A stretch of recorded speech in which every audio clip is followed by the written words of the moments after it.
Hi friends, நான் தான் உங்கள் ஷோபா டிப்ஸ் ஷோபா. இன்றைக்கி நான் ஒரு சூப்பரான டிப்ஸ் பார்க்க போகிறோம் நம்ம சேனலில். வாங்க போய் பார்க்கலாம். 2 மணி நேரமாக ஊற வச்சேங்க. இந்த ஷர்ட்டில் இருக்கிற கரை போகலை. நானும் எவ்வளவோ கசக்கி பார்த்துட்டேன். காஸ்ட்லியான லிக்விடு சோப்புன்னு போட்டு பார்த்துட்டேன். இந்த கரை போகவே இல்லை. இப்போ இதுக்கு ஒரு சூப்பரான ஐடியா நான் சொல்கிறேன் பாருங்கள். இதாங்க லைசால். நம்ம வீடு துடைக்கிற லைசால், வேறு எதுவுமே கிடையாதுங்க. இந்த லைசாலை வச்சு என்ன பண்ண போகிறேன் நீங்களே பாருங்கள். அந்த லைசால் மூடியிலேயே அந்த லிக்விடை எடுத்து அந்த கரை இருக்கிற இடத்துல ஊற்றி நல்லா கசக்கிறேன். வேறு ஒன்றுமே இல்லைங்க. ரொம்ப ஈஸியாக, கையே வலிக்காத அளவுக்கு லைட்டாக தான் கசக்கிறேன். நீங்களே பாருங்கள். ரொம்பவே கஷ்டப்பட்டுலாம் நான் கசக்கவே இல்லை. ப்ரஷ்லாம் யூஸ் பண்ணவே இல்லை. நீங்களே பார்த்தீங்க. அப்படியே கசக்கி வாஷிங் மிஷினில் போட்டுட்டேன். அதில் இருக்கிற கரை முக்கால்வாசி போயிடுச்சு. அதுக்கப்புறம் மிஷினில் போட்டால் இன்னும் கொஞ்சம் போயிடும். இந்த பாருங்கள், அடுத்த ஷர்ட்டு. இதில் எவ்வளோ கரை இருக்குதுன்னு பாருங்களேன்.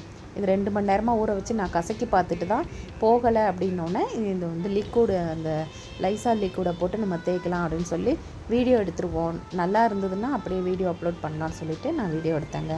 உண்மையிலே இது சூப்பராக அழுக்கு போகுது. நீங்களே கண்கூடாக பாருங்கள். நான் நேராகவே தான் காட்டுறேன். எவ்வளோ அப்படியே பாருங்களேன், லிக்விடை ஊற்றிட்டேன்னா எவ்வளோ அழுக்குன்னு இப்போ இருக்குதுன்னு பார்த்துட்டிங்கல்ல.